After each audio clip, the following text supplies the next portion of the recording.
And this is with 1% brightness on the floodlight, and it's pretty dim, but it should still be a pretty good color for the starlight night vision of the Wyze Cam version 3.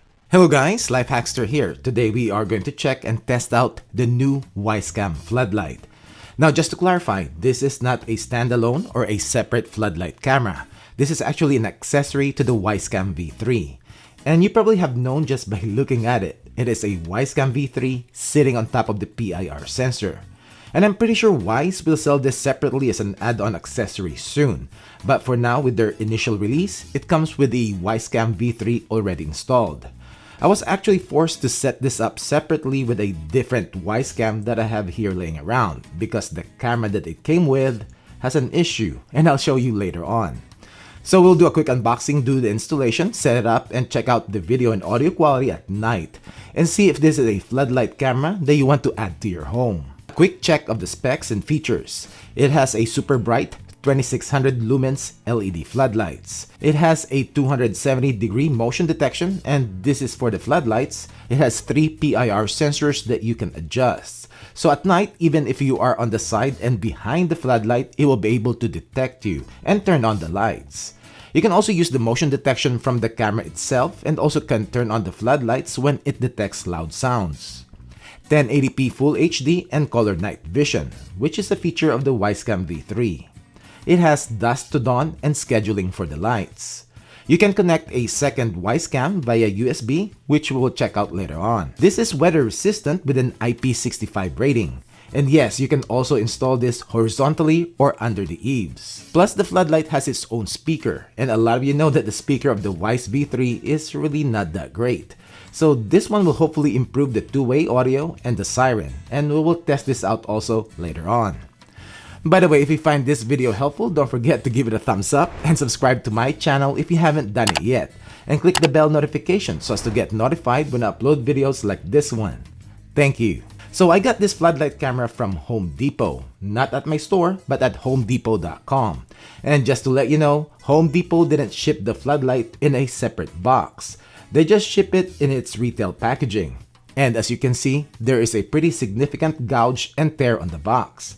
Might be from Home Depot or from shipping with FedEx, but I wish it was shipped inside a shipping box. Opening up, you will get a quick start guide and the Wyze Cam Floodlight itself, which is made of plastic, and no issues visually even when it came from a torn box.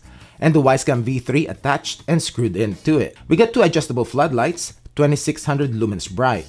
It has the PIR sensor below the camera for the floodlights to turn on when it detects motion at night.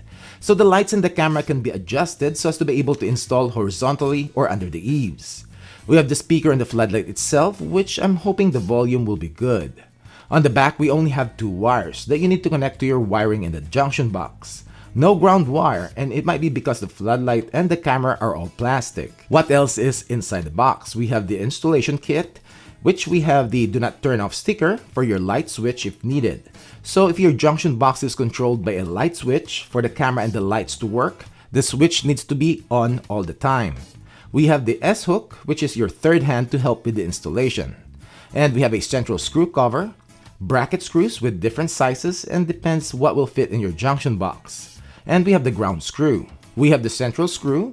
We have the bracket that you need to screw into the junction box. And we have the 2 wire nuts. Time to install this. Now for safety, turn off the switch and also turn off power from your breaker box. Remove the existing light fixture from your junction box and screw in the bracket using the included machine screws. You will normally have 3 wires in your junction box and screw in the green, or usually it is also the bare copper wire, which is the ground, to the bracket using the included small screw.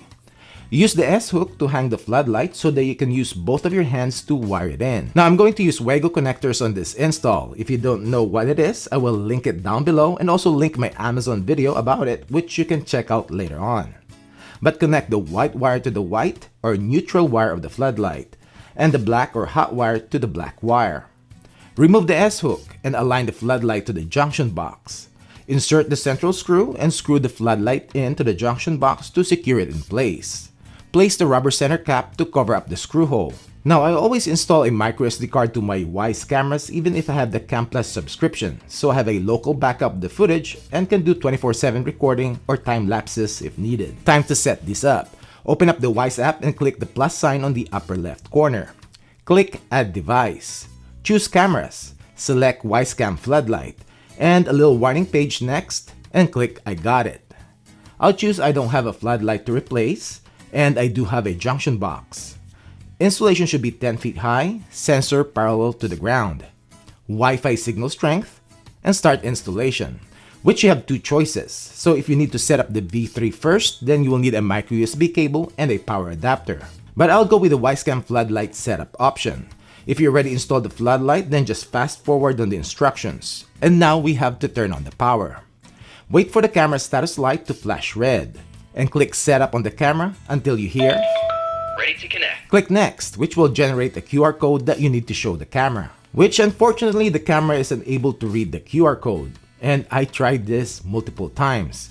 And I eventually removed the camera from the floodlight and tried to set it up inside the house by plugging it in using the Wyze power adapter and a micro USB cable that came with my other Wyze cams. And still a no-go. Which I can safely assume that I got a non-working camera. Now the tear in the box from Home Depot, which they didn't box up the camera properly, has not damaged anything visually. No scratches on the camera or camera lens. But I don't know and cannot rule out that if the tear has something to do with the camera not working. So moving along, I have an older V3 that hasn't been set up yet that I will use to finish this install. But to whoever that will do this, or when Wyze starts shipping just the floodlight as an add-on accessory, make sure you remove the rubber sleeve on the female connector on the end of your Wyze Cam V3 so that it will fit on the floodlight's micro USB port. Now with the other new camera, it got scanned and setup is completed. And I'll name this Wyze Floodlight Cam. And I'll have 2-week free trial of Wyze Cam Plus. And I have to update the firmware to make sure that this Wyze Cam V3 is fully compatible with the floodlight. Let's check out the settings in the app. When you open up the app, you will see the snapshot of the Wyze Cam Floodlight. Click on it to get to live view. And you will see the same settings like on the Wyze Cam V3, except for the floodlight icon on the upper right to manually turn on the floodlights. And also we have a siren icon here to manually turn on the siren. And on the gear icon, you will get to the camera settings, and on the accessories, you will see that the floodlight is installed. Click on it to get to the floodlight settings. You'll be able to change the brightness from low to high. And we have floodlight control, which you can choose auto, always on, or off. In automatic, you can choose always on at night like dusk to dawn, or just turn on when its PIR sensor is triggered, and you can change the settings and adjust the detection distance of the motion sensors. And there is another setting where you can choose low sensitivity, where the floodlight will only turn on when large objects like people are detected, or high sensitivity if you want it to turn on for small objects like when it detects animals passing by. Aside from the PIR sensor, you can activate the floodlights when the motion is detected by the camera or when the camera detects loud sounds. We have the timer on how long the floodlights will stay on when it's activated, from 15 seconds to up to 15 minutes. You can also set a schedule if you want, and it will forward you to the rules, where you can add an automation and set a schedule. Choose a start time and end time, which days you want, and add an action. Choose Floodlight Cam and scroll down to turn on the floodlight at those times. Then we have the siren shortcut, and that's the red siren icon on live view. And you can also choose if you want the lights to flash when the siren goes off. Siren can also be accessed from its usual spot on the More section in the live view. Now, I'm not really going to show the video quality in daytime and test the camera's performance because it is basically a Wyze Cam V3. And I'll link my complete review on this camera in the description below if you want to check it out. It does still have an alert notification delay when you have the Cam Plus subscription, and also not so good audio in the camera's recording. So I'll just be showing you the audio quality of the floodlight speakers and also the video quality and detection performance of the floodlight at night with the lights on. This is the audio quality coming out from the Wyze Cam Floodlight. This is the audio quality coming out from the Wyze Cam Floodlight.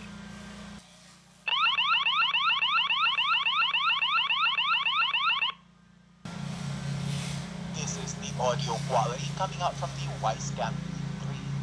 This is the audio quality coming out from the Wyze Cam V3.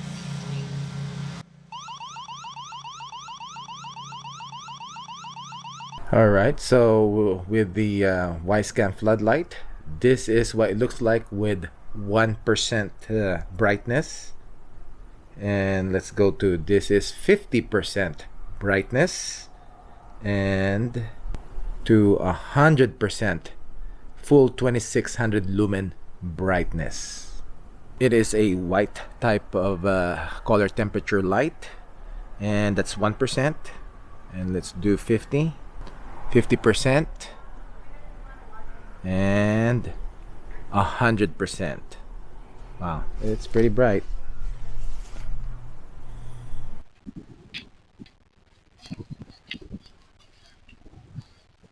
And this is with 1% brightness on the floodlight, and it's pretty dim, but it should still be a pretty good color for the starlight night vision of the Wyze Cam version 3. And this is what it looks like at 10 feet, 15, 20, 25, 30.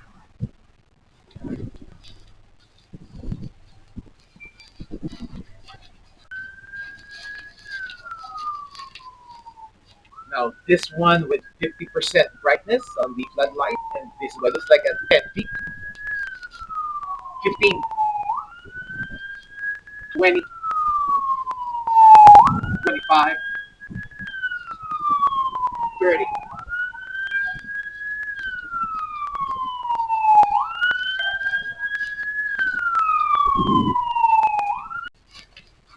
So this is the video quality of the Wyze Cam Floodlight at night.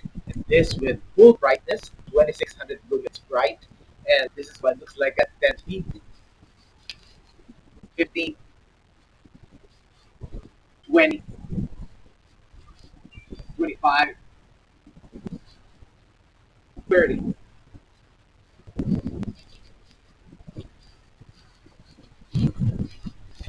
Now, the Wyze Cam V3 has a starlight sensor, so it just needs a bit of light to be able to see and record full color at night. And even with 1% light intensity, the video quality is still pretty decent. The floodlight itself works good and is very bright at night.